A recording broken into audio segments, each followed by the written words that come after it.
تحبون اللہ فاتبعونی یحببکم اللہ ویغفر لکم ذنوبکم صدق اللہ العظیم وصدق رسولہ النبی الکریم وقال رسول اللہ صلی اللہ علیہ وسلم لا یؤمن احدکم حتی اکون احب الیہ من والدہ وولدہ والناس اجمعین او کما قال رسول اللہ صلی اللہ علیہ وسلم صدق اللہ العظیم وصدق رسولہ النبی الکریم وقال تبارک وتعالی فی شان حبیبہ ان اللہ وملائکتہ یصلون علی النبی یا ایہا الذین آمنوا صلوا علیہ وسلموا تسلیما اللہم صل علی سیدنا ومولانا محمد وعلی آل سیدنا ومولانا محمد وآلہ وبارک وسلم۔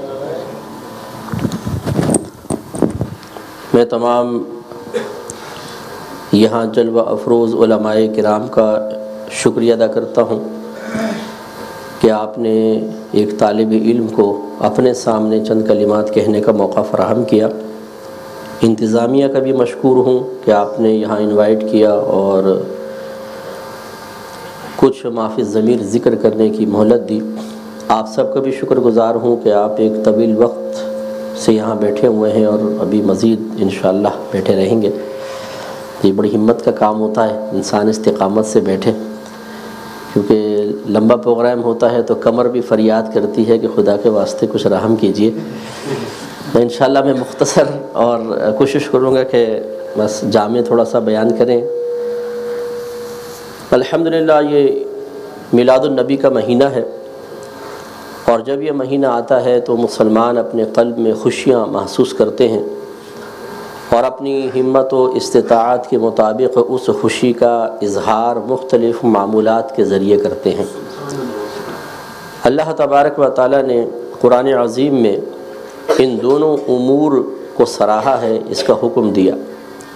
قل بفضل اللہ وبرحمتہ فبذلک فلیفرحوا۔ اللہ تعالیٰ ارشاد فرماتا ہے کہ حبیب کریم صلی اللہ علیہ وسلم آپ ان لوگوں سے فرمائیے کہ اللہ تبارک و تعالیٰ کے فضل اور اس کی رحمت پر انہیں چاہیے کہ خوشی کا اظہار کریں، اپنے قلوب میں خوشی محسوس کریں۔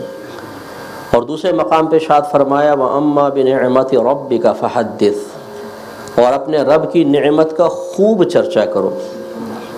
آپ نے ایک لفظ سنا ہوگا تحدیث نعمت، کہ جی میں تحدیث نعمت کے طور پہ یہ بات کہہ رہا ہوں۔ تحدیث کا مطلب ہوتا ہے عام کرنا، ظاہر کرنا، کسی شے کا سب کے سامنے اعتراف کرنا۔ تو ان دونوں آیات کو ملائیں اور ہم تھوڑا سا غور کریں کہ اللہ تبارک و تعالیٰ کی سب سے بڑی نعمت، سب سے بڑا انعام، سب سے بڑا احسان، سب سے بڑا فضل، اگر ایک ہمارے ماشاءاللہ خوش عقیدہ بچے سے بھی پوچھا جائے تو وہ جواب دے گا کہ ہمارے نبی کریم صلی اللہ علیہ وسلم ہے۔ تو جب سرکار ہمیں حاصل ہوئے، جیسے حضرت نے ماشاءاللہ کتنے خوبصورت انداز میں ارشاد فرمایا، تو اللہ تبارک و تعالیٰ کی خصوصی رحمت اس امت کی طرف متوجہ ہو گئی۔ پہلے بھی امتوں میں مسلمان گزرے ہیں، صاحب ایمان لوگ گزرے ہیں، انہوں نے اپنے اپنے انبیاء علیہم السلام کا ساتھ دیا ہے، وہ بھی امت تھے، ہم بھی ہیں، لیکن ان میں ہم میں فرق ہے۔ اکثر اب آپ دیکھیں گے پچھلی امتوں میں ایسے واقعات ہوئے ہیں کہ جب انبیاء علیہم السلام نے اللہ تبارک و تعالیٰ کے بنائے ہوئے قانون کے مطابق ملاحظہ فرمایا کہ اب یہ قوم ہدایت یافتہ نہیں ہو سکتی، تو اللہ کے حکم اور اس کی اجازت سے ہی ان کے خلاف دعا کی ہے اور پوری پوری قومیں ہلاک ہوئی ہیں۔ لیکن یہ ہماری خوش قسمتی ہے کہ جب آنکھ کھلی تو معلوم ہوا کہ اللہ تبارک و تعالیٰ نے اپنے فضل، اپنے کرم سے، محض اپنے فضل و کرم سے، ہمارا کوئی کمال نہیں تھا، اپنے حبیب کی امت میں پیدا فرمایا اور مسلمان پیدا فرمایا، اور یہاں مسلمان پیدا کر کے ہمیں ہمیشہ کے لیے اجتماعی عذاب سے بے خوف کر دیا۔ ما کان اللہ لیعذبہم وانت فیہم، اے حبیب اللہ تبارک و تعالیٰ کی یہ شان نہیں کہ آپ ان کے درمیان موجود ہوں اور اللہ تعالیٰ ان کو اجتماعی عذاب میں مبتلا کر دے، یہ نہیں ہو سکتا۔ پچھلی امتوں میں جو گناہ تھے، اس امت میں آپ اس سے کہیں بڑھ کر گناہ دیکھیں گے، لیکن فرق یہی ہے کہ وہ پچھلے نبی کی امت تھی، یہ ہمارے نبی کریم صلی اللہ علیہ وسلم کی امت ہے۔ تو اللہ تعالیٰ نے رحمت کونین صلی اللہ علیہ وسلم کی شکل اور صورت میں ہمیں بے شمار انعامات سے نوازا ہے، تو پھر اس پر خوشی محسوس ہونا اور اس پر خوشی کا ہر اس طریقے سے اظہار کرنا جس کو شریعت نے منع نہ کیا ہو، ہمارے عرف میں وہ معمول بہا رہی ہو چیز اور شریعت نے اس کو منع نہ کیا ہو، اس طریقے سے ہم خوشی کا اظہار کر سکتے ہیں۔ اس میں جلوس نکالنا بھی ہے، لائٹنگ کرنا ہے، جھنڈے لگانا ہے، آپس میں مبارکباد دینا ہے، کھانے کھلانا ہے، محافل کا انعقاد ہے۔ یہ تمام امور سمجھ لیجئے کہ انہی آیات کے تحت ہیں، اللہ تبارک و تعالیٰ کی طرف سے اجازت شدہ ہیں، اور جب کوئی اللہ تعالیٰ کے حکم اور اجازت پر عمل کرے تو پھر یہ یاد رکھیے کہ اس میں کوئی بدعت کا تصور نہیں ہوتا، وہ عین سنت اور اللہ تبارک و تعالیٰ کے حکم کی فرما برداری کہلاتا ہے۔ ایک مرتبہ محبت کے ساتھ درود شریف پڑھ دیجیے، اللہم صلی علی سیدنا و مولانا محمد وعلی آل سیدنا و مولانا محمد وآلہ وبارک وسلم۔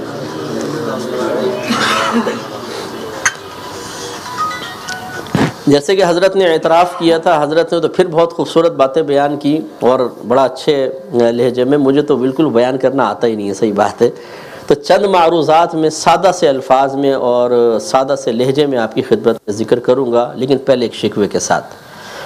شکوہ یہ ہے کہ ہم اہل سنت میں عوامی بات کر رہا ہوں کہ عوام اہل سنت کی میں نے یہ عادت دیکھی ہے کہ ہم کسی محفل میں کسی اجتماع میں آتے ہیں تو صرف سننے کے لیے آتے ہیں، چنانچہ ہم سنتے ہیں، ایک کان سے سنا اور دوسرے کان سے باہر نکال دیا، اگرچہ بیچ میں راستہ نہیں ہے، لگتا ایسا ہے کہ راستہ بن گیا ہے۔ ہم چیز کو مکمل طور پہ سمجھتے نہیں ہیں، اگر کوئی ہمیں دلیل فراہم کر رہا ہے اسے یاد نہیں کرتے ہیں، اور اس بات کو جس کو ہم نے سنا ہے بیان پر قدرت حاصل نہیں کرتے۔ لہٰذا جب ہم بعض اوقات کوئی جوشیلا سا بیان ہوتا ہے، باہر نکلتے ہیں، کوئی کہتا ہے کیسا رہا، ارے یار کیا بیان تھا، آج تو ایمان تازہ ہو گیا، اور وہ کان میں پوچھے ایمان کسے کہتے ہیں، یہ تو پتہ نہیں، اچھا تازگی ایمان کسے کہتے ہیں یہی بتا دیں، ارے یہ بھی معلوم نہیں، لیکن مان لو کہ ایمان تازہ ہو گیا۔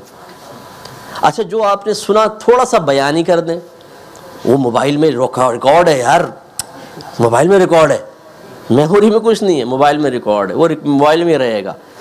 تو یہ ہمارے ہاں المیہ ہے کہ ہم آتے ہیں، ہم سیکھنے کے لیے نہیں آتے۔ یہی وجہ ہے کہ عرصہ دراز سے علماء کی صحبت میں رہنے کے باوجود جب کسی محفل و مجلس میں بیٹھے اور کوئی معمولی سا بھی ہمارے سامنے اعتراض کر دے تو ہمارا ذہن جملے تک مرتب نہیں کر پاتا، اور ہم فوراً موبائل اٹھائے کہتے ہیں حضور جلدی سے کچھ بتائیے گا، کویسچن کر رہا ہے، یعنی کتنے مجھے میسج کرتے ہیں صاحب جلدی سے اس کا جواب دے دیں، ہماری بحث چل رہی ہے۔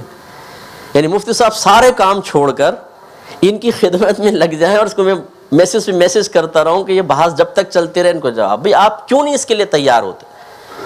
تو میں گزارش کرتا ہوں کہ جب بھی آپ کوئی بیان سننے کے لیے آئیں تو سیکھنے کے لیے آئیں، اور سیکھنا 4 اسٹیپس میں کمپلیٹ ہوگا۔ نمبر 1 بہت غور سے سنیں، نمبر 2 اس کو اچھی طرح سمجھیں، نمبر 3 اس کو یاد کریں، اور نمبر 4 جب تک آپ اسے بیان پر قدرت حاصل نہ کر لیں آپ سمجھیں آپ نے کچھ سیکھا ہی نہیں ہے۔ اگر آپ یہ اپنی عادت بنا لینا کہ جو آپ نے سیکھا اس کو نپے تلے الفاظ میں بیان کرنے پر آپ قدرت حاصل کر لیں اور صحیح طرح بات کو دلیل کو سمجھیں، تو انشاءاللہ پھر آپ چلتے پھرتے مجاہد ہیں، آپ چلتے پھرتے اپنے دین اسلام کا دفاع کرنے والے ہیں۔ ہماری صورتحال یہ ہے کہ ہم صلاۃ و سلام پڑھ رہے ہوتے ہیں، جمعے میں اگر بچہ ہمارا دامن کھینچ کے پوچھے کہ ابا یہ کیوں پڑھ رہے ہیں، تو ابا جان کے پاس اس کا جواب نہیں ہوتا کہ کیوں پڑھ رہے ہیں، وہ کہتا ہے خاموش کس کے ساتھ بیٹھنے لگ گیا ہے، ایسی باتیں نہیں پوچھتے۔ اور کیسی باتیں پوچھے ابا سے، بھائی یہ باتیں نہیں پوچھیں تو اپنی کوتاہی کا اعتراف کرنے کے بجائے یا تو بچے کو ڈانٹ دیا جاتا ہے، یہ کہا جاتا ہے مولوی صاحب سے معلوم کر لینا ان کو پیسے کس لیے دے رہے ہیں، مسجد نہیں جاتا، اور بچہ جواب میں پوچھے کہ ابا جان 50 سال ہو گئے آپ کو، آپ بھی تو مسجد میں جاتے رہے تھے، آپ بھی تو علماء سے سیکھتے رہے تھے، آپ جواب کیوں نہیں دے رہے؟ تو میں وہ کون سے مولوی صاحب ہیں جن کے پاس جا کے سیکھوں کہ پھر اتنی سی عمر میں مجھے سارے جواب آ جائے؟ تو اس لیے یہ طنز میں نہیں کر رہا ہوں، نہ آپ کی معاذ اللہ کوئی تحقیر کرنے کا ارادہ ہے، لیکن تھوڑی سی سنجیدگی اختیار کیجئے۔ یہ خدمت دین کا ٹھیکہ ہم نے علماء کو، داڑھی والوں کو، امام والوں کو دے کر جس طریقے سے احساس ذمہ داری کو پس پش پھینک دیا ہے، اس معاشرے کے بگاڑ میں اس سوچ کا بہت بڑا دخل ہے۔ اگر ہر شخص اپنی ذمہ داری محسوس کرتا کہ کم از کم اگر آپ یہی ذمہ داری محسوس کر لیں کہ اپنے گھر والوں کو بنیادی عقائد سکھانا میری ذمہ داری ہے اور میں سکھاؤں گا، تو پھر آپ پہلے سیکھ. بہترین، شکریہ. آپ کی خدمت میں ایک حدیث مبارکہ بڑی معروف ہے، بخاری شریف کی حدیث ہے، آپ نے بارہا سماعت فرمائی ہے، ذکر کرنے کا شرف حاصل ہوا. نبی کریم صلی اللہ علیہ وسلم نے اس میں ایمان کامل کا ایک بہت بڑا سبب اور بنیادی سبب ذکر فرمایا ہے. آپ نے ارشاد فرمایا کہ تم میں سے کوئی بھی اس وقت تک کامل مومن نہیں ہو سکتا جب تک کہ میں اسے اس کے والد، اس کی اولاد اور تمام لوگوں سے زیادہ پیارا نہ ہو جاؤں. یہاں دیکھیں تقابل کروایا گیا ہے. سرکار نے فرمایا کہ اس وقت تک تمہارا ایمان کامل نہیں ہوتا جب تک میں تمہیں پیارا نہ ہو جاؤں. اگر سرکار یہ بھی فرماتے تو بہت اچھی بات تھی، لیکن یہاں سرکار نے تقابل کروایا ہے کہ اس میں دو چیزوں کی ڈیمانڈ ہے. سمجھ لیجئے کہ اگر تمہیں اپنا ایمان کامل کرنا ہے تو دو چیزیں تمہارے اندر ہونی چاہیے. ایک میری ذات سے محبت، دوسرا صرف نفس سے محبت نہیں بلکہ دیگر تمام محبتوں پر اس کا غلبہ. یہ دو چیزیں جب حاصل کر لو گے تمہارا ایمان کامل ہو جائے گا. الحمدللہ ہم سب یہاں بیٹھے ہیں اور یہ ایک انسان کا فطری تقاضا ہوتا ہے کہ انسان ہر جہت سے اپنے آپ کو کامل دیکھنا چاہتا ہے. اگر اس کی شخصیت ہے وہ چاہتا ہے میری شخصیت کامل ہو، میرا قد مناسب ہو، میرے جسم اچھا ہو، میری صورت خوبصورت ہوں. لباس انسان اچھا پہنتا ہے جس سے اس کی شخصیت کی تکمیل ہوتی ہے. اگر ہم اپنا مکان بنانا چاہتے ہیں تو کوشش کرتے ہیں کہ اس میں اگر ہمیں قدرت حاصل ہو تو ہر وہ چیز لے کر آئیں جس سے ہمارا مکان بالکل کامل اور پرفیکٹ نظر آئے. یہی وجہ جب ہم کسی کو فرسٹ ٹائم لے کر آتے ہیں، اپنا مکان کا وزٹ کراتے ہیں تو آخر میں پوچھتے ہیں کیسا لگا، اور وہ کہے کہ یار بہترین، کسی چیز کی کمی نہیں ہے اس میں. تو آپ فقیر نے کیا ہے نا، تو ہم چوڑے ہو جاتے ہیں، خوش ہوتے ہیں کہ میری طرف وصف کمال کی نسبت ہوئی ہے. اسی طرح کوئی بھی یہ نہیں چاہتا کہ اس کی اولاد اپاہج پیدا ہو. کوئی چاہے گا میری اولاد اندھی پیدا ہو، اس کا ہاتھ خراب ہو، پیر خراب ہو، کچھ اور اس میں ڈیفیکٹ ہو؟ نہیں، کامل ترین اولاد چاہتا ہے. اسی طرح اولاد کے مستقبل کے بارے میں انسان کا یہی سوچ اور فکر ہوتی ہے کہ وہ کامل ترین انسان بنے، اس کا فیوچر بھی بہت اچھا ہو، برائٹ فیوچر اس کو حاصل ہو. تو جب یہ فطری تقاضا ہے تو یہ وصف ایمان کے سلسلے میں بھی کار فرما ہونا چاہیے اور اندر سے تقاضا ہونا چاہیے کہ پھر اگر اللہ نے مجھے ایمان جو بغیر طلب کے محض اپنے فضل و کرم سے عطا فرمایا تو نفس ایمان تو مل گیا، اب اسے کاملیت تک پہنچانا میرا کام ہے، تو پھر میں کیوں نہ اس کو کامل کروں، اور اس کے لیے پھر انسان عملی کوششیں شروع کرے. تو ویسے تو ایمان کامل کی اور بھی نشانیاں ذکر کی گئی ہیں، لیکن اس مہینے کے اعتبار سے اور نبی کریم صلی اللہ علیہ وسلم کی نسبت کے اعتبار سے خود میرے آقا صلی اللہ علیہ وسلم نے اپنی محبت کو اور پھر اس محبت کو تمام دیگر محبتوں پر غلبے کو ایمان کامل کے لیے گویا کہ ایک شرط قرار دے دیا ہے. لہٰذا آپ کو مجھے اپنا محاسبہ کر کے اچھی طریقے سے غور و تفکر کر کے اپنے بارے میں فیصلہ کرنا چاہیے کہ میرا اور آپ کا ایمان کامل ہے یا نہیں. کیونکہ دیکھیں جب تک ہم سوچیں گے نہیں، جب تک سنجیدگی اختیار نہیں کریں گے، جب تک ڈیپلی ہم کوئی تھنکنگ وغیرہ نہیں کریں گے، جب تک ہم اپنا محاسبہ نہیں کریں گے، احتساب نہیں ہوگا، ہم کبھی بھی کسی چیز کی حقیقت تک نہیں پہنچ سکتے. اور خالی دعوے سے کچھ بھی نہیں ہوتا. دعویٰ کرنا بڑا آسان ہے، میں بڑے دعوے کر لوں جی میں بہت بڑا متقی ہوں، بہت بڑا پرہیزگار ہوں، لیکن جب انسان دعویٰ کرتا ہے اور دلیل پیش کرنے سے عاجز آ جائے تو اس کے دعوے کا کوئی بھی اعتبار نہیں ہوتا. اگر ایک شخص ابھی کھڑے ہو کر کہے آپ سب سے کہ میں تم سب سے زیادہ ذہین، پرہیزگار، متقی اور سب سے اچھا ہوں، تو آپ پوچھیں گے نا کہ بھئی بتاؤ کیا آپ کے پاس ثبوت ہے، کون سے ایسے اوصاف ہیں؟ اور وہ کہے کہ اوصاف وغیرہ چھوڑو، بس مان لو نا کہ میں تم سے سب سے زیادہ ذہین ہوں، سب سے زیادہ متقی ہوں، تو آپ کہیں گے نہیں مانتے، تم تو ریاکار ہو اور خواہ دعویٰ کر رہے ہو، نکلو باہر یہاں سے. تو بغیر دعوے کے، بغیر دلیل کے اگر کوئی دعویٰ کرتا ہے ہم اس کا دعویٰ کبھی قبول نہیں کرتے. آپ نے کوئی امپلائر رکھنا ہے، مثلا اکاؤنٹنٹ رکھنا ہے، آپ اس کا ایکسپیرینس مانگتے ہیں، اس کی ایجوکیشن آپ مانگتے ہیں، ڈاکیومنٹس وغیرہ مانگتے ہیں، اور وہ کہے کچھ بھی نہیں، مان لو کہ میں بہت بڑا اکاؤنٹنٹ ہوں اور مجھے رکھو، آپ رکھ لیں گے اس کو نوکری پر؟ نہیں۔ بس اسی طریقے سے یاد رکھیں، جب ہم محبت رسول کا دعویٰ کرتے ہیں کہ ہمیں حاصل ہے، جب ہم اس بات کا دعویٰ کرتے ہیں کہ اس محبت رسول کے وسیلے سے ہم نے اپنے ایمان کو کامل کر لیا ہے، ہم بہت بڑے عاشق رسول ہیں، جیسے ہر ایک تقریباً نعت خوان بھی ہمیں یقین دلاتے ہیں، علماء بھی ہمیں فرماتے ہیں ماشاءاللہ عشاقان رسول کا اجتماع ہے، تو پھر ہمیں اپنا یہ محاسبہ کرنا چاہیے کہ جب یہ دعویٰ ہے تو دلیل بھی ہمارے پاس موجود ہے یا نہیں۔ پھر دلیل دو قسم کی ہوتی ہے، ایک کامل دلیل، ایک ناقص دلیل۔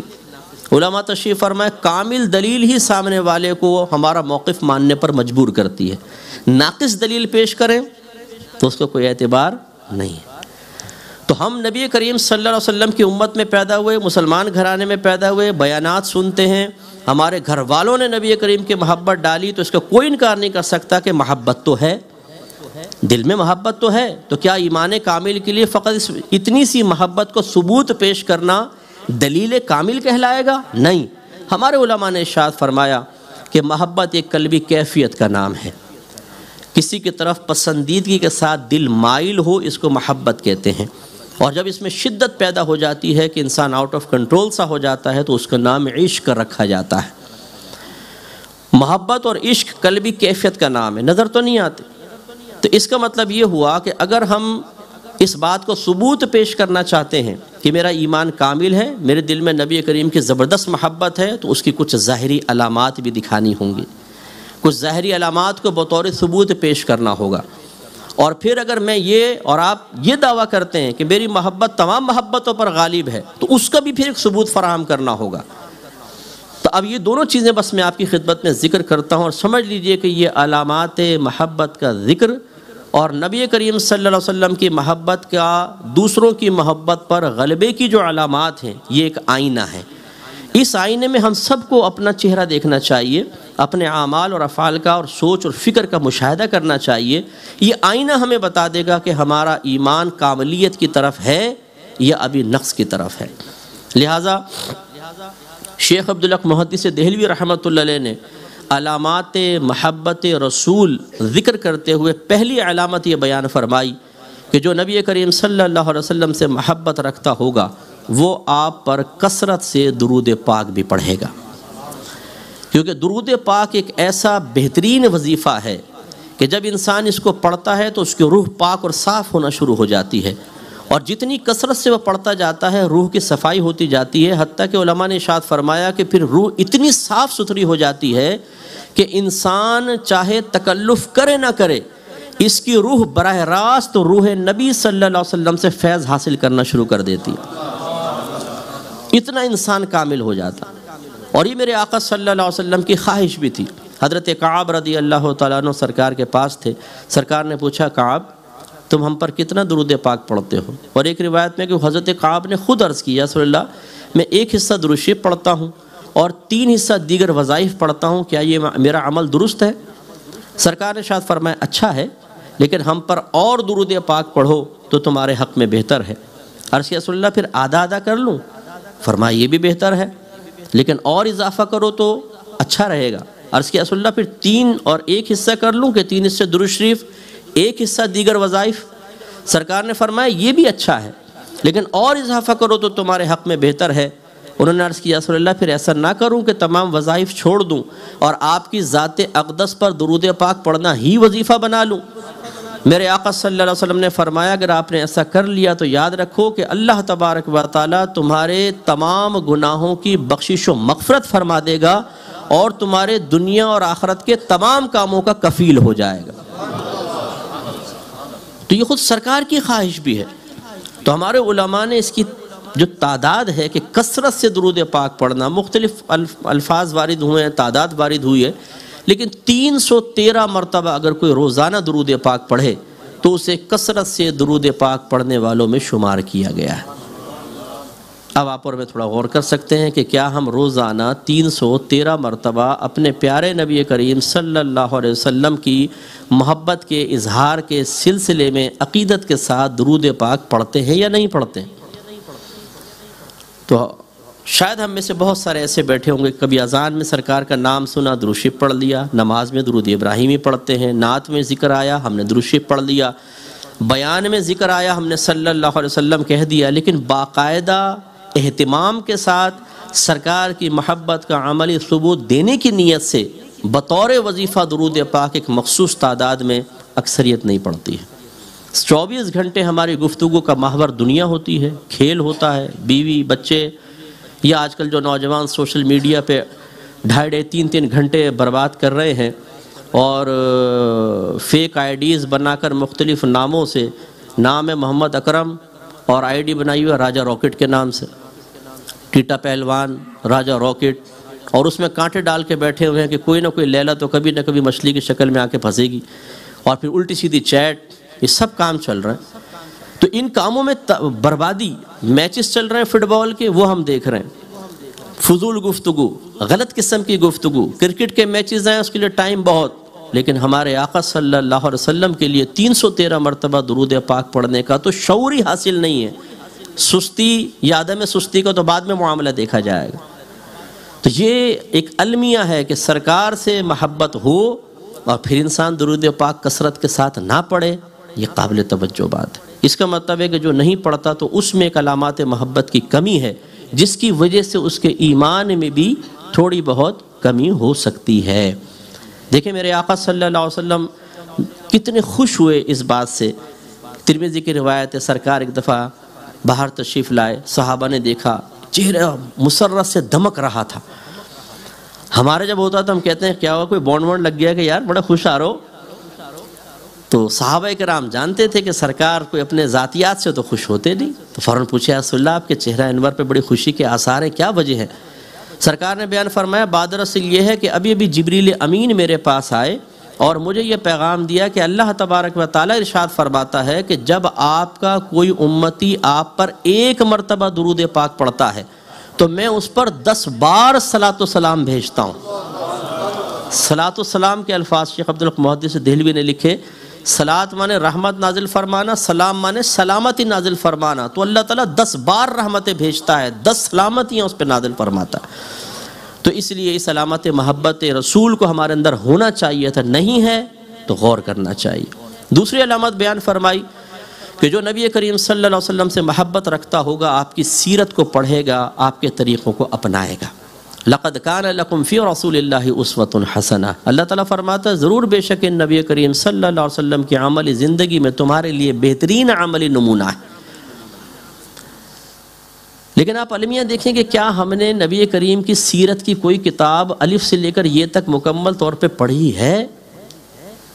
ہمارے گھروں میں کوئی ایسی کتاب موجود ہے جس میں سرکار کی پیدائش سے لے کر آخر تک کے جو انہوں نے جد و جہد کی، جو قوموں کے ظلم سہے، جو اس امت کے لیے میرے آقا صلی اللہ علیہ وسلم کے پیار و محبت کا اظہار ہے، وہ ہم نے خود پڑھا ہو اور اپنے بچوں کو پڑھایا ہو؟ ایسی کوئی کتاب ہمارے گھر میں ہے جس میں سنن کا بیان ہو، اس میں تمام سنت آداب، سرکار کیسے کھاتے تھے، کیسے پیتے تھے، کیسے سوتے تھے، کیسے جاگتے تھے، ناخن کیسے کاٹتے تھے، بال کیسے بناتے تھے، گفتگو کیسی فرماتے تھے، مہمان نوازی کیسی کرتے تھے، سفر میں کون کون سی ادائیں سرکار نے اختیار فرمائیں؟ کیا ہم نے کبھی ان چیزوں کا مطالعہ کرنے کی زحمت گوارا کی؟ جب مطالعہ ہی نہیں کیا تو نہ سرکار کی سیرت پر مطلع ہوئے، نہ سنن پر مطلع ہوئے، اور جب ہمارا طریقہ اور سلیقہ نبی کریم صلی اللہ علیہ وسلم کے مطابق نہیں تو یقینی سی بات ہے کہ پھر ہر قوم کا طریقہ ہم نے اختیار کر لیا، اور پھر ہم یہ کہیں کہ مجھے آقا صلی اللہ علیہ وسلم سے بہت زیادہ محبت ہے، یہ دعویٰ قابل تشویش ہے۔ اس لیے سرکار کی سیرت کا مطالعہ اور سرکار کے طریقوں کا مطالعہ کرنا اور ان کو اپنانا، صرف مطالعہ نہیں بلکہ ان کو اپنانا، ان پہ غور و تفکر کرنا، اس راہ میں آنے والی جب ہم اپناتے ہیں کچھ مشقت آتی ہے، اس مشقت پر صبر کرنا اور اللہ تبارک و تعالیٰ سے اس مشقت کے جواب میں ثواب کا متمنی رہنا، یہ ایک سعادت کی بات ہے۔ لیکن ہم میں سے اکثر ایسے بیٹھے ہوں گے جنہوں نے آج تک سرکار کی سیرت کی کوئی کتاب نہیں پڑھی ہوگی، آج تک ان سنن آداب کو جاننے کی زحمت نہیں گوارا کی ہوگی جو ہمارے آقا صلی اللہ علیہ وسلم کی طرف منسوب کیے گئے ہیں۔ تیسری علامت بیان کی کہ جو نبی کریم صلی اللہ علیہ وسلم سے محبت کرتا ہوگا آپ کی زیارت کا بھی متمنی ہوگا، چاہتا ہوگا میں اپنے نبی کو دیکھ لوں۔ آپ چاہتے ہیں کہ نہیں چاہتے؟ چاہتے ہیں نا؟ لیکن میں یہ کہتا ہوں کہ رسم اور حقیقت میں فرق ذرا کریں۔ ہم نے کچھ چیزیں رسمی طور پہ اختیار کی ہیں، ابھی اس میں حقیقت کا رنگ نہیں آیا ہے، وہ رنگ درکار ہے۔ میں سمجھاتا ہوں میں کہنا کیا چاہ رہا ہوں۔ دیکھیں اگر آپ کے گھر میں جوان بچیاں ہیں اور ان کی عمر بڑھ رہی ہے، ماں باپ کو تشویش ہوتی ہے، کیا ماں باپ کی کوئی دعا اس سے خالی ہوگی کہ اللہ تعالیٰ ہماری بچیوں کے لیے اچھا رشتہ بھیج دے؟ نہیں ہوگی۔ بیٹا اگر جاب لیس ہے، پریشان ہے، ماں دعائیں کرے گی۔ اسی طرح ہمیں کوئی نیک شخص مل جاتے ہیں، کوئی امام صاحب ملتے ہیں، کوئی شیخ مل جاتے ہیں، کوئی پیر صاحب مل جاتے ہیں، ہم فوراً ان سے گزارش کرتے ہیں کہ حضور تھوڑا سا دعا کریں، گھر میں یہ مسئلہ یہ مسئلہ یہ مسئلہ۔ بلکہ عام لوگوں سے کہتے ہیں یار دعا کرنا، یار میرا تھوڑا یہ مسئلہ چل رہا ہے۔ وجہ کیا ہے؟ وجہ اس کی کہ ہمارے دل میں اس چیز کو حاصل کرنے کے سلسلے میں ایک حقیقی طور پہ جذبہ موجود ہے، ہم نے اس کی ضرورت محسوس کی ہے۔ اب ذرا زیارت رسول صلی اللہ علیہ وسلم کے تناظر میں دیکھ لیجئے، کیا پچھلے پورے مہینے میں ایک بار بھی ہم نے بہت ہی گڑ گڑا کر بڑے خلوص کے ساتھ دعا کی کہ اللہ تعالیٰ مجھے اپنے حبیب کی زیارت کروا دے؟ یا ہم نے مختلف لوگوں سے مل کر کہا یار دعا کرنا کہ مجھے سرکار کی زیارت ہو جائے؟ نبی سے محبت کرتے ہیں، دل کے ایک گوشے میں دبی دبی سی خواہش بھی ہے کہ میں نبی کو دیکھ لوں، لیکن ابھی اس کے اندر وہ جوش پیدا نہیں ہوا ہے، وہ بے قراری پیدا نہیں ہوئی ہے جو ایک واقعی عاشق صادق کو اللہ تبارک و تعالیٰ عطا فرماتا۔ میں آپ کو ایک ادنی سی مثال سے سمجھاتا ہوں۔ اگر کسی کو کسی سے عشق مجازی ہو جائے، پیار محبت اور واقعی وہ مخلص ہو، مثال کے طور پہ فیس بک پر یہ محبت ہو گئی کسی کے ساتھ، اب وہ مجنون 2 گھنٹے اگر بیٹھ کے اس کو لیلا کا انتظار کرنا پڑے نا، وہ کرے گا ایک جھلک دیکھنے کے لیے۔ وہ دیکھے گا اوپن ہوا کہ نہیں ہوا اکاؤنٹ، ابے یار ابھی تک نہیں، کیوں نہیں ہے؟ میسیج پہ اگر بالفرض سامنے والا کہہ دے کہ آ جاؤ میں آ چکی ہوں، تو کیسا دل باغ باغ ہوگا، اور پھر انسان جب دیکھے گا کتنی خوشی ہوگی۔ اور بالفرض اگر درمیان میں گیپ آ جائے، محبت صادق ہے، تو پھر انسان کا نہ کھانے کو دل چاہے گا، نہ پینے کو دل چاہے گا، نہ لیٹنے کو، خواب میں بھی لیلا آئے گی۔ میں آپ کو سمجھا رہا ہوں کہ دیکھیں عشق مجازی کے اندر جب انسان حقیقی طور پہ انوالو ہو جاتا ہے تو اس کی حالت میں تغیر پیدا ہوتا ہے، وہ بے چین رہتا ہے، بے قرار رہتا ہے، نہ چاہتے ہوئے بار بار ذہن اپنے محبوب کی طرف جاتا ہے، وہ دوسروں کے سامنے اس کا ذکر بھی کرتا ہے، وہ اس کے لیے بعض اوقات کھانا چھوڑ دیتا ہے، نیندیں قربان کر دیتا ہے، پوری رات اگر ویٹ کرنا پڑ جائے تو وہ پوری رات بیٹھ کر فیس بک کے سامنے گزار دے گا کہ نہیں مجھے تھوڑی بات کا موقع مل جائے۔ کیا اس طرح کی چاشنی، کیا اس طرح کی حقیقت، کیا اس طرح کی بے قراری پوری زندگی میں ایک رات بھی ایک دن بھی نبی کریم صلی اللہ علیہ وسلم کے لیے ہوئی ہے کہ نہیں؟ یہ غور کرنے کی ضرورت۔ عشق یہ نہیں ہے کہ بس ہم نعرے لگا لیں، نعتیں پڑھیں اور پھر یہاں سے نکل کر ایک خالی قلب کے ساتھ اور بے کیف سی طبیعت کے ساتھ باہر نکل کے سرکار کو پھر 24 گھنٹے کے لیے اگلے ہفتے تک کے لیے بھول جائیں، پھر کہیں نئی محفل ہو تو پھر اس میں ہمارا جوش و جذبہ دیکھنے والا ہو۔ اس کا مطلب ہے یہ محبت نہیں ہے، یہ رسم ہے، اس کو حقیقت تک لانا ہوگا۔ صحابہ کرام علیہم رضوان نے اس حقیقت کو پایا ہے۔ سرکار کے خادم حضرت ثوبان رضی اللہ تعالیٰ عنہ کہتے ہیں کہ سرکار نے ان کو آزاد فرمایا تھا۔ یہ ایک دفعہ سرکار کی بارگاہ میں آئے، چہرے کا رنگ اڑا ہوا ہے، بال بکھرے ہوئے ہیں، عجیب پریشان حال۔ میرے آقا صلی اللہ علیہ وسلم نے پوچھا ثوبان اپنی کیا حالت بنا رکھی ہے؟ عرض کیا رسول اللہ کوئی غم کوئی پریشانی دنیاوی نہیں ہے، لیکن ایک سوچ اور فکر نے میری یہ حالت کر دی ہے۔ سرکار نے پوچھا وہ کیا سوچ اور فکر ہے؟ عرض کی سوچ اور فکر یہ ہے کہ ابھی تو جب میرا دل چاہتا ہے میں آتا ہوں اور آپ کے چہرے انور کو دیکھ کر اپنے قلب کو ٹھنڈا کر لیتا ہوں، لیکن جب میرا انتقال ہوگا اور میں میدان محشر میں پہنچوں گا، اگر اللہ تعالیٰ نے میرے لیے جنت کا فیصلہ نہ کیا تو پھر تو میں کبھی آپ کو نہیں دیکھ سکتا۔ یہ عاجزی ہے آپ کی۔ اور کہا کہ اگر میں جنت میں چلا بھی گیا تو آپ تو نبیوں کے ساتھ بڑے اعلیٰ مقام پر ہوں گے اور میں بڑے ادنا مقام پر ہوں گا، تو میں آپ کی کیسے زیارت کروں گا؟ اس سوچ اور فکر نے میری یہ حالت کر دی۔ آپ دیکھیں ہم نے تو زندگی میں بعض ایسے بیٹھے ہوں گے ایک دفعہ بھی سرکار کی جھلک نہیں دیکھی ہے، بعض خوش قسمت خواب میں دیکھ لیتے ہیں، ایک بار بھی نہیں دیکھی ہے، لیکن اطمینان قلب کا عالم دیکھیے، ہماری سلجھی ہوئی کیفیت دیکھیے، ہماری طبیعت کا عدم انتشار دیکھیں، ذہن کا سکون دیکھیں، کوئی بے قراری نہیں۔ اور وہ صحابہ سرکار کو دیکھ رہے ہیں لیکن فیوچر کے بارے میں فکر مند ہے کہ وہاں کیا ہوگا اگر سرکار نظر نہ آئے تو حالت خراب ہو رہی ہے۔ تو میرے آقا صلی اللہ علیہ وسلم نے ارشاد فرمایا المرء مع من احبہ، ہر شخص اسی کے ساتھ ہوگا جس سے اس نے محبت کی ہوگی۔ اور ایک روایت میں ہے کہ یہ شان نزول ہے اس آیت کا کہ نبی کریم صلی اللہ علیہ وسلم نے فوراً یہ آیت نازل ہوئی بیان فرمائی کہ وَمَن يُطِعِ اللَّهَ وَالرَّسُولَ فَأُولَٰئِكَ مَعَ الَّذِينَ أَنْعَمَ اللَّهُ عَلَيْهِمْ مِنَ النَّبِيِّينَ وَالصِّدِّيقِينَ وَالشُّهَدَاءِ وَالصَّالِحِينَ وَحَسُنَ أُولَٰئِكَ رَفِيقًا۔ سرکار نے فرمایا اے صوبان، اللہ نے یہ آیت نازل فرمائی ہے کہ جس نے اللہ تعالیٰ اور اس کے رسول کی اطاعت کی وہ ان کے ساتھ ہوگا جن پر اللہ نے انعام فرمایا، یعنی انبیاء علیہم السلام، صدیقین، شہداء اور صالحین، اور یہ کیا ہی اچھے ساتھی ہیں۔ تو اس لیے زیارت رسول کی تمنا مومن کے دل میں صرف تمنا کی حد تک نہ ہو بلکہ شدید تمنا ہو تو سمجھ لیجئے کہ اس کا ایمان کاملیت کی طرف ہے۔ صرف 2-3 علامات ذکر کر کے بیان کو اختتام کی طرف لاتا ہوں۔ علماء نے فرمایا جو نبی سے محبت کرے گا تو ہر شخص اپنے محبوب کا کلام جاننا چاہتا ہے، کلام کو پڑھنا چاہتا ہے، کہ جیسے محبوب سے محبت ہوتی ہے اس کے کلام سے بھی محبت ہوتی ہے۔ اگر آپ کا کوئی قریبی رشتہ دار ہے بہت ہی جس سے آپ محبت کرتے ہیں، دوست ہے، وہ اگر آپ کو کوئی میسیج کرتا ہے، کوئی میل کرتا ہے، دوسروں کے بھی میسیج آتے ہیں، دوسروں کی بھی میلز آتی ہیں، لیکن سب سے زیادہ مزہ آپ کو کس کو پڑھنے میں آتا ہے؟ اس قریبی آدمی۔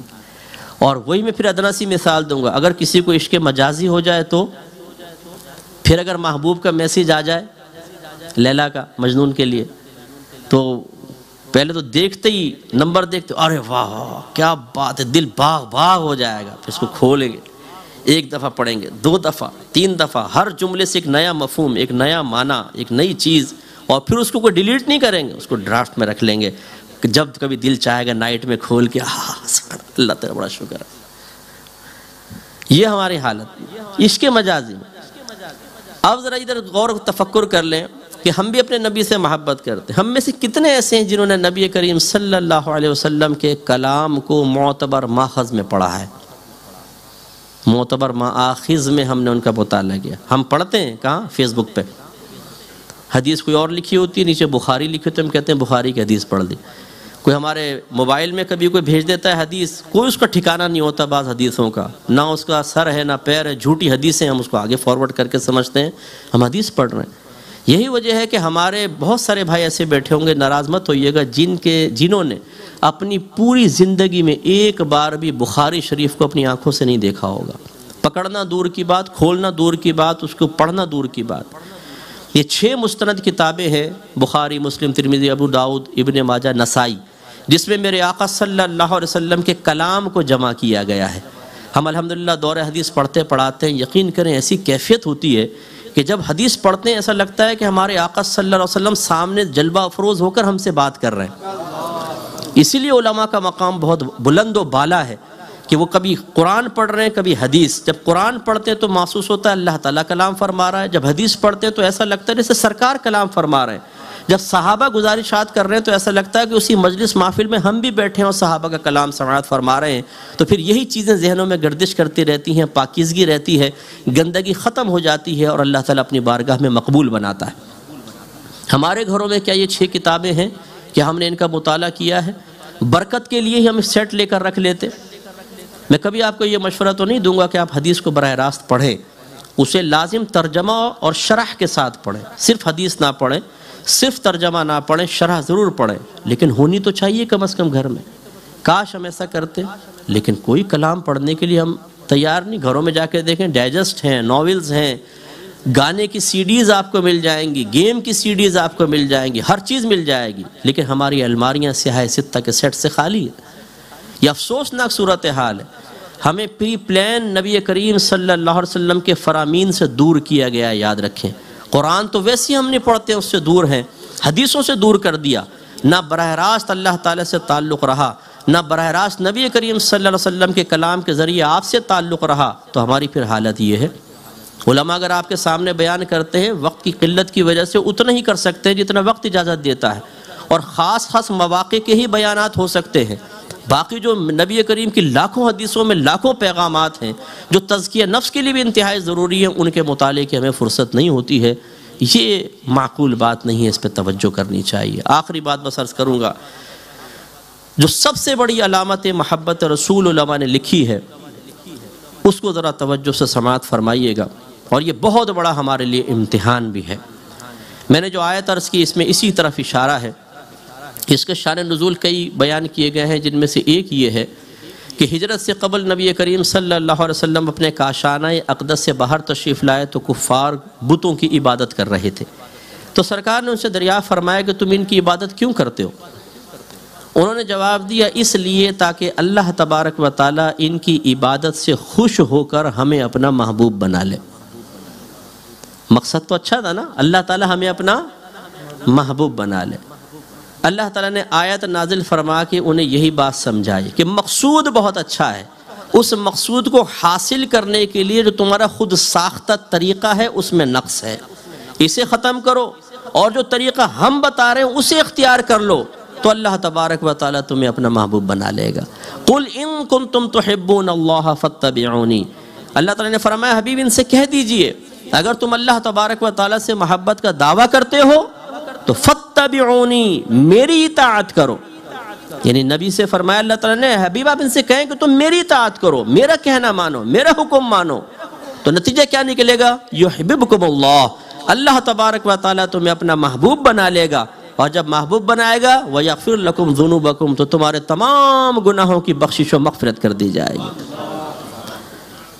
اب ہم بھی ماشاءاللہ محبت رسول کا دعویٰ کرتے ہیں، تو ہم بھی ذرا غور کر لیں کہ کیا ہم نبی کریم صلی اللہ علیہ وسلم کی کامل طور پر اطاعت کے لیے ذہنی طور پہ تیار ہیں؟ کیا ہم نے اپنے نبی کا حکم ماننے کے لیے سنجیدگی اختیار کی ہے؟ تو آپ دیکھیں گے کہ نہیں۔ ہمیں تو ایسے ایسے بیان سنائیں کہ بس جو بالکل ہم پر گرا نہ گزریں، ہم کچھ بھی کرتے رہے، فراڈ کریں، گناہ کریں، کچھ بھی کریں، بس ہمیں یہ یقین دلا دیجئے کہ آپ اس محفل میں آ کر بیٹھیں، انشاءاللہ میدان معاشر میں پہنچیں گے تو فرشتے آ کر کہیں گے حضور آپ کہاں تھے، آئیے تشریف لائیں، جنت آپ کا انتظار کر رہی ہے، سیدھے جنت میں۔ اور اگر کوئی ایسا بیان ہمیں سننے کو مل جائے جس سے تھوڑی بہت ہمیں اپنی کسی کوتاہی کے بارے میں علم ہونا شروع ہو جائے تو قلب میں بے چینی پیدا ہوتی ہے، بے قراری پیدا ہوتی ہے، ناپسندیدگی کے جذبات نمودار ہونا شروع ہو جاتے ہیں، اور ہم زبان قول سے نہیں زبان حال سے کہتے ہیں کہ مت کر نصیحت ناصحا، دل میرا گھبرائے ہے، اس کو دشمن جانوں ہوں جو مجھ کو سمجھائے ہے۔ ہم باہر نکل کے کمنٹس پاس کرتے ہیں یار بیان تو اچھا تھا لیکن اتنی بھی سختی اچھی نہیں ہوتی یار۔ تب اس بھائی سے پوچھنا چاہیے کہ بھائی وہ سختی کی لیمیٹیشنز آپ بتا دیں تاکہ علماء محتاط ہو کہ آپ کی خدمت میں گزارشات پیش کریں کہ حضور جتنی لیمٹ آپ نے قائم کی دیکھیں ہم نے کراس نہیں کی، آپ کے مزاج کے مطابق بیان کر دیا۔ گویا کہ اب علماء بھی عوام کی رائے پر چلیں، ہم نے اتنا ہی سننا ہے، اس سے زیادہ نہیں سننا ہے، لیکن عالم کی ایک ذمہ داری ہوتی ہے کہ وہ عوام کو سمجھائے کہ آپ کو کیا کرنا ہے اور کیا نہیں کرنا ہے۔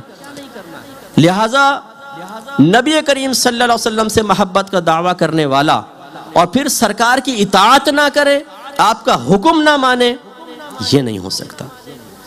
میں آپ سے کویسچن کرتا ہوں، ذرا بتائیے اگر ایک بیٹا اپنے والد صاحب سے یا والدہ سے کہے کہ ابا جان امی جان آپ پر میری جان قربان، میرا مال قربان، بیوی بچے قربان، میں آپ سے سب سے زیادہ محبت کرتا ہوں، اور ہاتھ چومے آنکھوں سے لگائے، ماں باپ خوش ہو جائیں پھر کہ اچھا بیٹا ذرا ایک گلاس پانی تو پلانا، اوہو ٹائم نہیں ہے بیٹا ذرا گھر میں رہو ابھی باہر نہ جاؤ، نا میں نے ٹائم دیا ہوا باہر جاؤں گا، اچھا بیٹا فلاں سے ملو بہت اچھا آدمی ہے، اوہو امی اس کی تو شکل دیکھ کے نفرت پیدا ہو جاتی ہے، اچھا بیٹا اس سے نہ ملنا وہ برا آدمی ہے، ارے امی وہ تو میرا جگری یار ہے کیسے چھوڑ سکتا ہوں، بیٹا جلدی واپس آ جانا، نہیں امی رات کے 2:30-3 بجے سے پہلے واپس نہیں آ سکتا، اور پھر کہ امی ایک بات بتاؤں، ہاں بیٹا آپ سے محبت بہت ہے، آپ پہ میری جان قربان، میرا مال قربان، میرا سب کچھ قربان، بتائیے دعوی محبت ماں میں سچا کہلائے گا یا جھوٹا کہلائے گا؟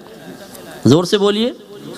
اچھا اب ایک لمحے کے لیے آپ کھڑے ہو جائے اور اب آپ سے کوئی یہ کہہ رہا ہے یار تمہارے لیے میری جان قربان، مال قربان، سب کچھ قربان، اور آپ کہیں 10 پاؤنڈ تو دینا ہو کہ ہٹ پیسہ نہیں ہے میرے پاس، یار میرے ساتھ بیٹھو، ارے بھائی تیرے ساتھ بیٹھوں مجھے کام ہے بھائی میں نہیں بیٹھ سکتا، ہر چیز میں انکار کرتا رہے، اور پھر بعد میں بولے یار تو میرے جگری یار ہو، تیرے لیے تو جان بھی قربان، مال قربان، کیا اس کی محبت کا آپ یقین حاصل کریں گے؟ آپ کہیں گے ڈرامے باز یہاں سے باہر نکل، خالی باتیں کر رہا ہے، جب ثبوت مانگتے ثبوت نہیں دیتا۔ تو تھوڑا سا ذرا غور کیجئے کہ نبی کریم صلی اللہ علیہ وسلم سے محبت کا دعویٰ، آپ کی غلامی کا اعتراف، اور پھر جب میرے آقا صلی اللہ علیہ وسلم فرمائے کہ یہ کام کرو اور ہم جواب میں کہیں یا رسول اللہ میرے پاس وقت نہیں ہے، سرکار فرمائیں یہ کام کرو، ہم کہیں میرا موڈ نہیں ہے، سرکار فرمائیں یہ کام کرو، ہم کہیں رسول اللہ مہمان آئے ہوئے ان کو دیکھوں کہ آپ کے حکم کو دیکھوں؟ سرکار فرمائیں یہ کام کرو، ہم کہیں میری بیوی اجازت نہیں دے رہی ہے، سرکار فرمائیں یہ کام کرو، ہم کہیں جواب میں رسول اللہ میرے دوست راضی نہیں ہے، میں کیسا آپ کا کہنا مان سکتا ہوں؟ سرکار فرمائیں یہ کہنا مانو، اور ہم جواب میں کہ رسول اللہ میں ایک ایسے ملک میں ہوں جہاں پر آپ کا کہنا میں نہیں مان سکتا ہوں، مجھے اجازت ہونی چاہیے کہ میں معاذ اللہ اپنے دین کو ایک سپر مارکیٹ بنا لوں کہ ایک ٹرالی لے کر جاؤں، جو چیز پسند آئے اس کو ڈال لوں، جو چیز پسند نہ آئے اس کو چھوڑ دوں اور بل دے کر اپنے گھر لے آؤں۔ ایسا ہی میں نے آپ کے احکام کو بنایا ہوا ہے، جو موڈ کو اچھا لگے، جس کی وقت اجازت دے، جس پر بیوی، ماں، باپ، بچے، دوست، احباب، گیدرنگ سرکل سب راضی ہو، برادری راضی ہو، وہ میں مانوں گا، ورنہ پھر آپ اپنے پاس اپنے احکام کو رکھیے۔ اور پھر یہ دعویٰ کہ میں سرکار کا غلام ہوں، ہم ہیں سچے غلام۔ سچا غلام ایسا ہوتا ہے آپ کا امپلائی آپ کی بات نہ مانے، جس کو آپ تنخواہ دے رہے ہوں تو آپ کیا کریں گے؟ اس کو رکھیں گے؟ آپ اس کو باہر نکال دیں گے، پورا مہینہ آپ کا کام نہ کرے اور آخر میں آ کر کہے لائی جی سیلری وتھ بونس، تو دے دیں گے آپ؟ نہیں، بلکہ اس کام میں کوتاہی کی وجہ سے آپ اس کو ذلیل کر کے نکالیں گے۔ تو ہمارا اپنے بارے میں کیا خیال ہے کہ نبی کریم صلی اللہ علیہ وسلم کے احکام کو اتنی معمولی نگاہوں سے دیکھنا ہم نے شروع کر دیا کہ بعض وقت ماں کہے تو مان لیں، باپ کہے تو مان لیں، دوست کہے تو مان لیں، بچے ضد کریں تو ان کی پیار اور محبت میں ان کی ضدیں مان لیں، بیوی اٹھلا کر کہے تو بیوی کا کہنا مان لیں، اور جب نبی فرمائے تو یا رسول اللہ اپنے احکام اپنے پاس رکھیے، ہم اس کو عمل پیرا نہیں ہو سکتے ہیں۔ ہاں یہ ضرور ہے کہ آپ پہ میری جان قربان، میرا مال قربان، میری عزت و آبرو قربان۔ تو سوچئے ہم کیا کر رہے ہیں؟ یہ نعرے ضرور لگائیں کہ غلامی رسول میں، بولیے موت بھی قبول ہے، نعرہ لگائیں زور سے، غلامی رسول میں۔ بہت اچھا نعرہ ہے، اور یہ ہم اس لیے لگاتے ہیں، ہمیں پتہ ہے کہ موت تو دینی نہیں ہے، جان تو دینی نہیں ہے۔ نعرے لگانے میں کیا جاتا ہے؟ جو جتنا گلے پھاڑ کے نعرے لگاتا ہے ہم کہتے ہیں یار یہ ماشاءاللہ ان سے ملے صاحب، ویسے ہی کہہ رہا ہوں آپ کہ مصعب ان سے ملے، بہت بڑے عاشق رسول ہیں جی، کیا ماشاءاللہ مصعب ایسے نعرے لگاتے ہیں کہ پوری محفل کو گرما دیتے ہیں۔ تو بھائی خالی نعرے لگانے سے تو میرے آقا صلی اللہ علیہ وسلم خوش نہیں ہوتے ہیں نا، تو نعرہ ضرور لگائیں کہ غلامی رسول میں موت بھی قبول ہے، لیکن ساتھ ساتھ یہ نعرہ بھی لگے کہ غلامی رسول میں داڑھی بھی قبول ہے، غلامی رسول میں 5 وقت نماز با جماعت پڑھنا بھی قبول ہے، غلامی رسول میں گناہ چھوڑ دینا بھی قبول ہے، غلامی رسول میں علم دین سیکھنا بھی قبول ہے، غلامی رسول میں فیس بک پر لڑکیوں کے اکاؤنٹ ڈیلیٹ کر دینا بھی قبول ہے، غلامی رسول میں بیویوں پہ ظلم و ستم چھوڑ دینا بھی قبول ہے، غلامی رسول میں گندی دوستی ترک کر دینا بھی قبول ہے۔ یہ نعرہ بھی لگائے کہ غلامی رسول میں نبی کریم سے نفرت اور گستاخی رکھنے والا اس کو ترک کر دینا قبول ہے، چاہے سگا باپ کیوں نہ ہو۔ ہمارے ہاں یہ بھی ایک معاملہ ہے، گستاخان رسول سے رابطہ ہے، کہتے ہیں یار یہ دیکھو سرکار کی گستاخی کرتا ہے، شان میں اس طرح باتیں کرتا ہے، ہم کہتے ہیں جی کیا کریں صاحب، برادری ہے نا، خاندان ہے نا، رشتہ داری بھی تو نبھانی پڑتی ہے، دوستی بھی تو نبھانی پڑتی ہے۔ لا حول ولا قوت الا باللہ۔ میں آپ سے کویسچن کرتا ہوں، بتائیے صحابہ کرام علیہم رضوان سے بڑھ کر کوئی عاشق رسول پوری دنیا میں پیدا ہوا ہے اور کیا قیامت تک ہوگا؟ انہوں نے اس امتحان پہ پورا اتر کر دکھایا ہے۔ جب میرے آقا نے فرمایا کلمہ پڑھو اور تمہارے وہ آباء و اجداد جنہوں نے تمہیں غلط عقائد کی تعلیم دی ہے مانو کہ وہ جہنمی ہیں، مانو کہ ان کے عقائد غلط ہیں، تو صحابہ کرام نے ایک لمحے کے لیے یہ نہیں سوچا یا رسول اللہ وہ کیسے غلط ہو سکتے ہیں، وہ کیسے جہنمی ہو سکتے ہیں، ہم کیسے اپنے برادر و خاندان کی مخالفت مول لیں؟ انہوں نے کہا لبیک یا رسول اللہ، فدا کا ابی و امی، آپ پر میرے باپ قربان، میری ماں قربان، برادری چھوٹتی ہے چھوٹے، لوگ ناراض ہوتے ہیں ناراض ہو، لیکن سرکار سے محبت کا تعلق ختم نہیں ہوگا۔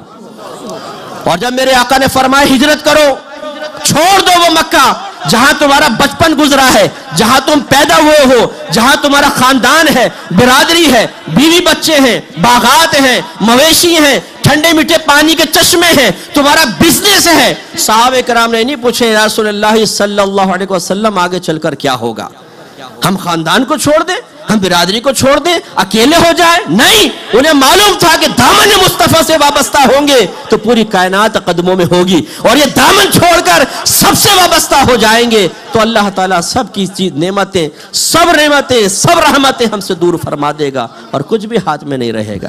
چھوڑ کر اس طرف آ گئے، غزوہ بدر ہے، صحابہ کرام ایک طرف کھڑے ہیں، انصار صحابہ تھے، انہیں کلمے کے لیے ہٹا لے، مہاجر صحابہ موجود تھے نا، مکے سے ہجرت کرنے والے، اور سامنے جو کھڑا ہے لشکر جرار 1000 کا تقریباً، یہ ان کے خاندان برادری والے ہی تھے، تلواریں نکلی ہوئی ہیں، سامنے باپ ہے، چاچا ہے، ماموں ہے، تایا ہے، بہنوئی ہے، لیکن اس طرف میرے نبی ہیں، اس طرف ایمان ہے، اس طرف اسلام ہے، اس طرف ایمان کا امتحان ہے۔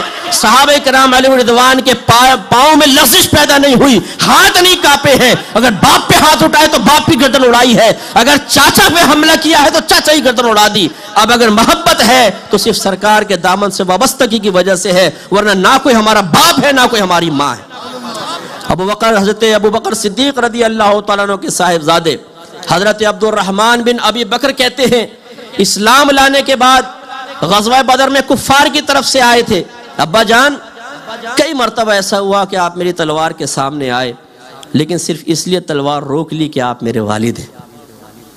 صدیق اکبر نے نہیں فرمایا کہ بہت بہت شکریہ بیٹا، بلکہ ارشاد فرمایا کہ خدا کی قسم اگر تو میری تلوار کے سامنے ایک مرتبہ بھی آتا تو تیری گردن اڑانے میں دیر نہ کرتا، اس لیے کہ یہ امتحان ہے ایمان کا۔ ان کے اندر ایمان تھا، ایمان کی روح نکلی ہوئی ایک لاش نہیں تھی۔ کہا کہ اگر تم میرے سامنے آ جاتے تو تمہاری گردن اڑا دیتا۔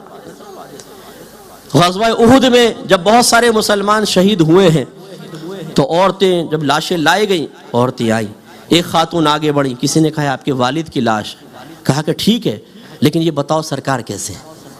کسی نے کہا یہ آپ کے شوہر کی لاش ہے، کہا کہ ٹھیک ہے یہ بتاؤ سرکار کیسے ہیں۔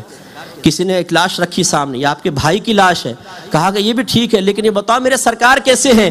کسی نے بیٹے کی لاش سامنے رکھی، کہا یہ بھی ٹھیک ہے لیکن یہ بتاؤ میرے سرکار کیسے ہیں، کہا کہ خیریت سے ہیں، وہاں بیٹھے ہیں۔ فوراً وہاں پہنچی، سرکار کو دیکھا، آنکھیں چھلک گئیں، سرکار کا دامن رحمت تھاما اور عرض کی رسول اللہ جب آپ سلامت ہیں تو خدا کی قسم مجھ پر تمام مصیبتیں آسان ہیں۔ یہ ہے محبت۔ حالانکہ وہ تو بھائی وغیرہ سب مومن ہی تھے نا، لیکن سرکار پر ان کو فوقیت، یہاں مومنوں پر سرکار کی محبت کو فوقیت، ان کی طرف توجہ نہیں، ان کا غم نہیں، سرکار کے سلامت رہنے کی خوشی ہے۔ اور یہاں صورتحال یہ ہے کہ ایک بد مذہب ہو، ایک گستاخ رسول ہو، ہمارے نبی کی شان میں گستاخی کرنے والا ہو، لیکن ہم پیار سے اس لیے ہاتھ ملائیں کہ نہیں جی دوستی ہے، کیا کریں جی، ماموں ہے، بہنوئی ہے، تایا ہے، پھپھا ہے، اصل رشتہ سرکار کا ہے۔ یاد رکھیے قبر میں جائیں گے یہ ماما ساتھ نہیں ہوگا، یہ چاچا ساتھ نہیں ہوگا، یہ دوست ساتھ نہیں ہوں گے، میرے آقا کھڑے ہوں گے، فرشتے کہیں گے ما کنت تقول فی حق ھذا الرجل، تو شخص کے بارے میں کیا کہا کرتا تھا۔ اگر سرکار کے طریقے پہ چلے ہوں گے، سرکار سے محبت رکھنے والوں سے رابطہ رکھا ہوگا، گستاخان رسول سے، بد مذہبوں سے دور ہوں گے، تو انشاءاللہ زبان سے نکلے گا فرشتوں میں بتاؤں کہ یہ کون ہے یا میرے سرکار بتائیں میں کون، پوچھو میرے سرکار سے۔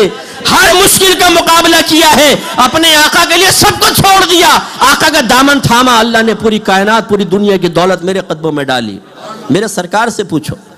اور پھر میدان معاشر میں جب سرکار کی بارگاہ میں شفاعت کا سوال کرنے کے لیے جائیں گے تو ندامت نہیں ہوگی، شرمندگی نہیں ہوگی، نگاہیں جھکی نہیں ہوں گی، وہاں پر پھر انسان کو اپنی سابقہ زندگی پر ذلت و رسوائی کا احساس نہیں ہوگا، فخر سے جا کے سرکار کا دامن تھامیں گے۔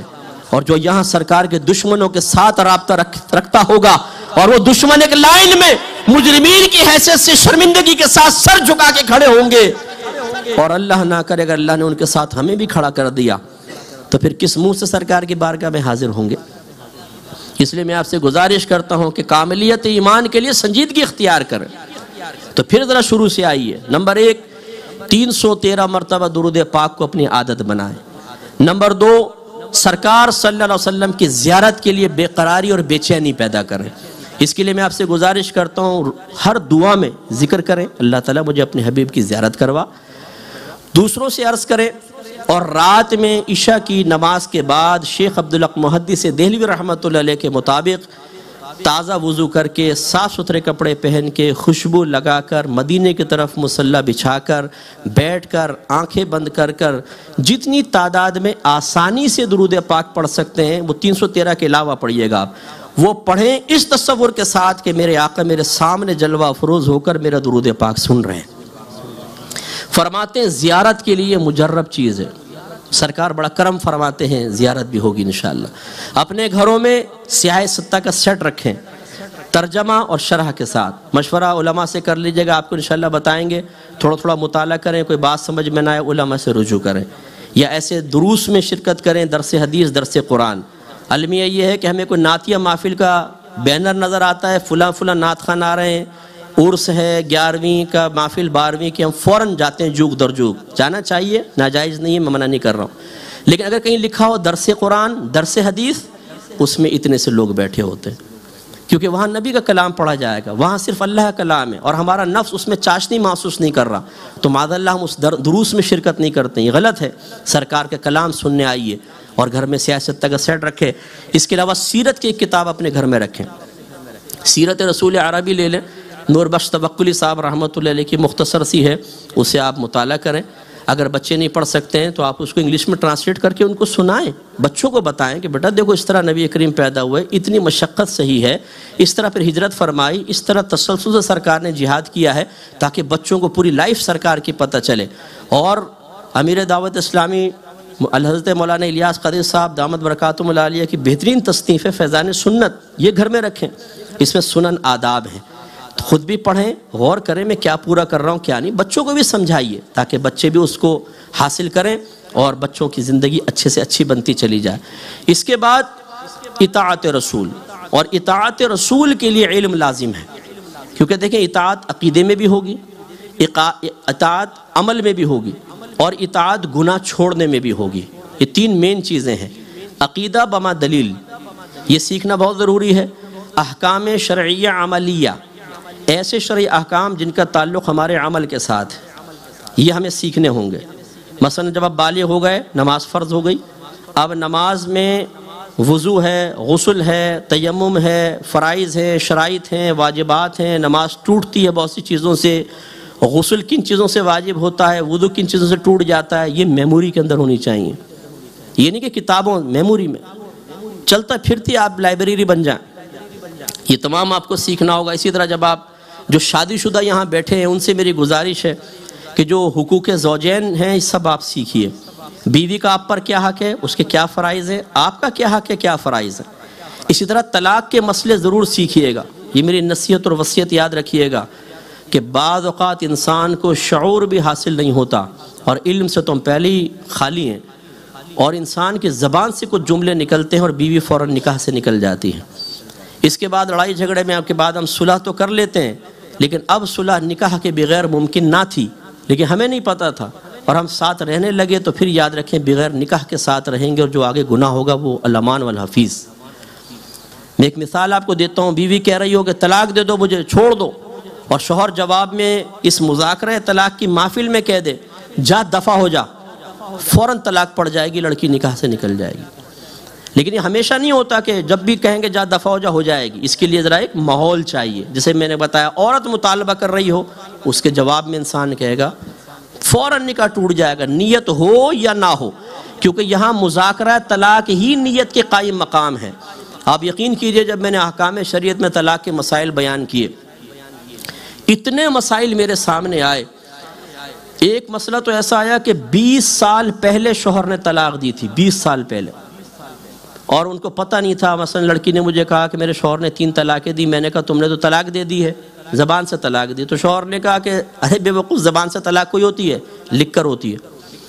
تو کہنے لگے میں بھی جاہل، شوہر بھی جاہل، ہم ساتھ رہ رہے ہیں، 20 سال ہو گئے ہیں، کتنی اس دوران بچے پیدا ہوئے ہیں، آج مفتی صاحب پتہ چلا ہے کہ لکھنے کے بعد کا زبان سے طلاق دینا اصل ہے، لکھنا تو اس کا قائم مقام ہوتا۔ تو اب میں علیحدہ ہوئی ہوں۔ ایسی ایک شخص نے پوچھا کہ جی وہ میں نے اپنی بیوی کو طلاق دی تو میری ماں رونے لگی کہ یہ تو نے کیا کر دیا، بہو کو طلاق دے دی۔ تو میرے ابا جان آ گئے، ابا جان نے کہا کیا مصیبت آ گئی؟ تو میری امی نے کہا کہ ارے بیٹے نے طلاق دے دی ہے۔ تو ابا جان نے پوچھا کیسے دی ہے؟ تو کہا کہ یوں کہا ہے میں نے اس کو طلاق دی میں نے اس کو طلاق دی۔ تو کہنے لگا میرے ابا جان نے کہا اس طرح کوئی طلاق ہوتی ہے؟ دیکھو میں دے کے بتاتا ہوں۔ کہنے لگا اپنی بیوی کو کہا تجھے میں نے طلاق دی، اور کہنے لگے بتا کچھ ہوا؟ یعنی وہ بابا جی سمجھ رہے تھے کہ میں نے تو طلاق دی، بم پھٹے گا، سب چھت وت گرے گی، پھر دوبارہ طلاق دیں گے، دیواریں ہلیں گی، پھر کچھ ہوگا۔ وہ بہو تو گئی تھی، اپنی بیوی بھی گئی ہاتھ سے۔ یہ جہالت کا نتیجہ ہے۔ ایسے ہی ایک لڑکے نے 3 طلاقیں دی، وہ لڑکی نے مجھے بتایا کہ مفتی صاحب میری ساس کسی مولوی صاحب کے پاس چلی گئی، اور میں آپ سب سے گزارش کرتا ہوں کہ دیکھیں داڑھی رکھنا سنت واجبہ ہے، ضرور رکھیے، اور یہ مت سوچئے کہ جی مجھے علم نہیں ہے تو داڑھی رکھنے کا کیا فائدہ۔ آپ داڑھی رکھیں، لیکن کبھی بھی کوئی آپ سے مسئلہ معلوم کرے، اگر نہیں آتا اس میں شرم کی کوئی بات نہیں ہے، آپ کہیں کہ مجھے معلوم نہیں۔ اللہ کرم ہے کہ ہم بھی شرم نہیں کریں گے، اگر ہمیں مسئلہ معلوم نہیں ہم کہیں گے ہم دیکھ کے بتا دیں گے، ہمیں معلوم نہیں ہے۔ یہ ایک عالم کی شان ہوتی ہے، یہ کوئی مطلب نکمہ پن نہیں ہے۔ امام مالک رحمۃ اللہ علیہ کے شاگرد کہتے ہیں کہ جو امام مالک نے سوالات کے جواب میں لا ادری فرمایا، اگر ہم ان اقوال کو جمع کر دیں تو کئی رجسٹر بن جائیں گے۔ لا ادری مینز میں نہیں جانتا۔ تو اب ہوا کیا، کہتے ہیں کہ وہ ساس صاحبہ کسی حافظ صاحب کے پاس چلی گئیں، اور ان کو کہا جی میرے بیٹے نے 3 طلاقیں دے دی۔ اس نے کہا جی کوئی بڑا پرابلم نہیں ہے، 60 مسکینوں کو کھانا کھلائیں، تمام طلاقیں ختم ہو جائیں گی۔ کہہ لیں گے میری ساس نے کھانا کھلایا، ہمارے گھر آ کے کہا ہم نے مولوی صاحب سے معلوم کر لیا ہے، بیٹی کو بھیج دو۔ کہیں گے میں چلی گئی اور آج تک گھر میں زنا ہو رہا ہے، کیونکہ 3 طلاق کے بعد بغیر حلالہ کے تو ساتھ نہیں رہ سکتے، وہ زنا ہے۔ جو پیدا ہوں گے بچے ولد الزنا ہوں گے۔ آپ یقین کیجئے میری 26 سالہ زندگی میں چونکہ ایز اے مفتی ورک کر رہا ہوں، اور پورے ورلڈ سے مجھے میلز آتی ہیں، گھروں کے اندر زنا ہو رہے ہیں، گھروں کے اندر، اور پتہ نہیں ہے۔ میں آپ سے گزارش کرتا ہوں، ایک تو اپنا محاسبہ کر لیں، دوسرا اپنے بچوں کی فکر کریں۔ اگر آپ نے اپنے بیٹے بیٹی کو مسئلہ نہیں سکھایا اور سنجیدگی اختیار نہیں کی تو اللہ نہ کرے، میں دعا کرتا ہوں کہ ایسا کبھی نہ ہو، لیکن آپ کے اس بات کو پسند کریں گے کہ آپ کی بیٹی کم علمی میں زنا کرتی رہے نادانستہ طور پر، یا آپ کا بیٹا ایک زانی کی زندگی گزارے؟ یقیناً پسند نہیں کریں گے۔ لیکن یہ یاد رکھیں کہ جس نے نبی کریم صلی اللہ علیہ وسلم کے احکام کو معمولی سمجھ کے پس پش پھینکا، وہ اس قسم کی مصیبتوں میں گرفتار ہو ہی جاتا ہے۔ اس کے بعد پھر گناہوں کی معرفت، یہ 3 چیزیں آپ کو حاصل کرنی ہیں: عقیدے کا علم، احکام شرعیہ عملیہ۔ اب مثلا ایک میں بات اور عرض کر دوں، بہت سارے یہاں بزنس مین بیٹھے ہوں گے، لیکن کیا آپ نے تجارت کے اسلامک لاز پڑھے ہیں؟ کہ کیا اصول اللہ نے ہمیں دیے ہیں تجارت کرنے کے، رینٹ پہ چیز کو لینے دینے کے؟ عموماً نہیں ہوتے، ہم معلوم نہیں کرتے۔ اس سے ذرا سی بے احتیاطی سے رزق حلال حرام میں بدل جاتا ہے۔ ذریعہ بہت اچھا ہوتا ہے، لیکن طریقہ کار کی وجہ سے وہ کسب خبیث بن جاتا ہے، بیع فاسد ہو جاتی ہے اور مسائل پیدا ہوتے ہیں۔ تو اس لیے میں گزارش کروں گا کہ اطاعت بغیر علم کے نہیں ہو سکتی، اور علم کم از کم ان 3 چیزوں کا ضروری ہے: عقائد بما دلائل، نمبر 2 احکام شرعیہ عملیہ جو ضروری ہے ان کا اتنا علم کہ آپ غلطی سے محفوظ رہ کر اپنی عبادات اور معاملات کو صحیح طریقے سے کر سکیں، تیسرا گناہوں کی معرفت۔ اور اس کے لیے الحمدللہ حضرت صاحب جیسی عظیم شخصیت یہاں موجود ہیں، میں بہت خوش ہوا، حضرت سے میری بھی میٹنگ ہوئی، ماشاءاللہ ادارہ چلا رہے ہیں، اپنی بچیوں کو یہاں بھیجیں، آپ خود بھی آئیے۔ میں بلکہ حضرت سے گزارش کروں گا کہ ایک فرض علوم کورس لانچ کر دیں جس میں عمر کی کوئی قید نہ ہو، 3 مہینے کا کورس رکھ لیں، انشاءاللہ یہ اچھا کور ہو سکتا ہے۔ اگر آلٹرنیٹ ڈیز میں بھی آپ آئیں، 3 مہینے کا، ہم تو سنڈے کورسز کے نام سے رکھتے ہیں، 2 سے 5 3 گھنٹے کی کلاس ہوتی ہے، 3-4 مہینے کا کورس ہوتا ہے۔ یہ تمام چیزیں ہم تقریباً عقائد اسلام کورس ہے، وراثت کورس ہے، حقوق زوجین کورس سے کور کرا دیتے ہیں، اور ماشاءاللہ اس میں انجینئر، ڈاکٹر، پروفیسر، خواتین بھی آتی ہیں اور مرد حضرات بھی آتے ہیں اور مسائل سیکھ لیتے ہیں۔ یہ شعور بیدار کریں تو انشاءاللہ بہت اچھا ہوگا۔ اور اب تھوڑا سا آج جا کر سنجیدگی کے ساتھ بستر پہ لیٹ کے اپنے بارے میں سوچیں۔ بس یہی آخری بات ہے کہ ایک تو محاسبہ اپنا، اور ایک اللہ تعالیٰ نے ذمہ داری آپ کی اگلی نسلوں کی آپ پہ ڈال دی ہے۔ یا ایھا الذین آمنوا قوا انفسکم واہلکم نارا وقودھا الناس والحجارہ، اے ایمان والو اپنے آپ کو اور اپنے گھر والوں کو جہنم کی اس آگ سے بچاؤ جس کا ایندھن آدمی اور پتھر ہیں۔ تو یہ چیزیں آپ کو بھی سیکھنی ہے، اپنے گھر والوں اور بچوں کو بھی سکھانی ہے۔ اللہ تعالیٰ فرماتا ہے وَأْمُرْ أَهْلَكَ بِالصَّلَاةِ وَاصْطَبِرْ عَلَيْهَا لَا نَسْأَلُكَ رِزْقًا نَحْنُ نَرْزُقُكَ۔ اللہ تعالیٰ فرماتے ہیں اپنے گھر والوں کو نماز کا حکم دے اور خود بھی اس پر ثابت قدم رہ ہم تجھ سے رزق کا سوال نہیں کرتے، رزق تو ہم تمہیں عطا فرمائیں گے۔ یہ بھی ہمارا ایک ہوتا نا ہیلا، مفتی صاحب کیا کریں، ایک کو میں نے کہا جی درس قرآن میں آئے، اور مفتی صاحب بیوی بچوں کے لیے کمانا بھی تو عبادت ہے۔ تو میں نے کہا کہ بھی عبادت ہے، ہی عبادت نہیں ہے۔ بھی اور ہی میں فرق ہوتا ہے نا۔ جیسے آپ کہیں کہ جی چاول بھی لے لیجئے، اس کا مطلب ہے پہلے کوئی سالن وغیرہ کھا رہے ہیں تو بھی، پہلے کچھ ہوتا ہے پھر بھی. اور اگر میں کہوں چاول ہی لیجئے، اس کا مطلب اور کچھ نہیں، صرف یہ.